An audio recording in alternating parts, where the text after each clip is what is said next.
Think back to a presentation that you have given or attended that you felt was really valuable. What did the presenter do to engage the audience?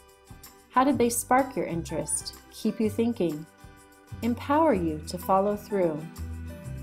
Today, we are going to share new understandings about how adults learn. We are also going to provide you with some suggestions to fine-tune your Calcon session to create an optimal learning opportunity for your participants. Finally, through practice and planning, your confidence in experiential learning should expand. How is Calcon structured? Let's explore the venue. The Embassy Suites Conference Center has 10 meeting rooms, each equipped with a projector, laptop, flip chart, and microphone. There is internet in every room, but it is always a good idea to have a contingency plan if the internet is spotty. The schedule is set mid-summer. Sessions have traditionally been 60 minutes long. The conference committee is considering making adjustments, so make sure you estimate how much time your session will take. You might be wondering why experiential learning. Let's learn more. In a traditional presentation, the presenter delivers the information and it flows out to the audience. While the sage-on-the-stage model is what we are mostly used to, learners are less likely to process and transform their learning.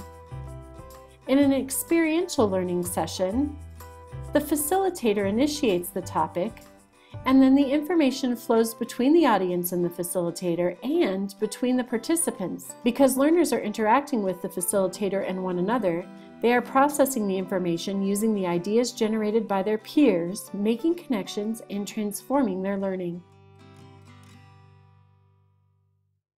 Let's talk about planning your session. There are 3 components to planning a session: content, outcomes, and activities. Facilitators need to plan, but where should they start?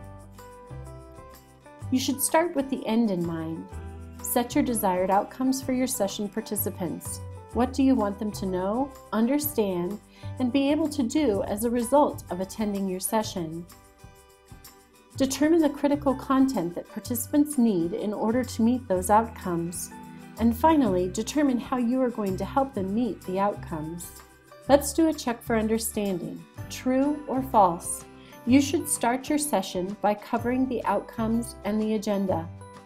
The answer is false. Start the session by setting the tone, then cover the outcomes.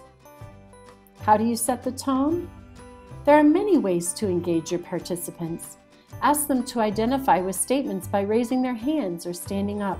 Put together a short quiz that will give them an idea of what is coming. Don't spend too much time in explanations. In fact, if you don't want to share the answers, you can revisit the quiz at the end and let them assess how much they've learned. Let's think about our participants for a few minutes. How can their participation impact your session? Do you see your participants as an empty vessel or as a room full of unique offerings with individual experiences that contribute to your overall presentation? There are many ways to facilitate the transference of new knowledge to your participants. It's always an option to lecture, but remember, participants will gain more new information if they are asked to interact with it and make meaning. If you choose to use a PowerPoint presentation, make sure to intentionally insert slides that remind you to give participants an opportunity to reflect, discuss, or question the information being shared. We are going digital this year. You can make your handouts available on the conference schedule, and if you want participants to have something to write on, you can offer them a printout. Make sure you allow time for them to interact with the handout. If it is important enough to print, it should be an integral part of the session. When thinking about how to get your participants actively involved, consider getting them up and moving. Present them with a scenario and have them role play how they will respond to the scenario. We often don't give ourselves enough time to actually practice. Use a video to build background knowledge, present a new concept, or provide a discussion point. Storytelling and anecdotal evidence ground your information in relatable sound bites that help in information transfer. Be careful not to add too many stories. It can get real old real quick. There are several tools out there like Poll Anywhere that allow you to do a group survey, find out where participants are at, and move forward based on their responses. This does require that you are prepared.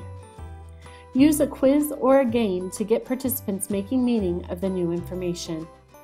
So what do you think? Sarah just gave a presentation with PowerPoint on how to plan a great program. Everyone took notes and seemed to understand what they need to do. Sarah has done her job. What do you think? Has Sarah done her job? It's important to give participants time to transfer their new learning. There are several ways to do it. Card sorts are a great way for participants to process newly learned information. Words and phrases are put on cards, and participants work to sort the cards into groups that they can rationalize. If you're instructing about how to start a program, it's a good idea to have participants make a timeline. Help them figure out how long they will need to complete each step and allow them to ask questions along the way. Mind maps help participants make connections with new information and prior knowledge. Now it's time to plan learning activities. Think about how you want your participants to practice. Have them set goals or brainstorm solutions. Assign them a homework assignment. Do some action planning. Help them put together a plan. Do some guided imagery, or have them share out individually. Putting your session together is the key. Set your outcomes, then set the tone. Facilitate the new learning content. Allow your participants to practice, play, and experiment. And then make a plan for putting these new skills and abilities into practice. After you are finished presenting, take the time to debrief. Make sure to look at the presenter feedback along with evaluating how the session felt to you, and when applicable, your co-facilitators. Look at each of the steps you took and think about it from the participant's point of view.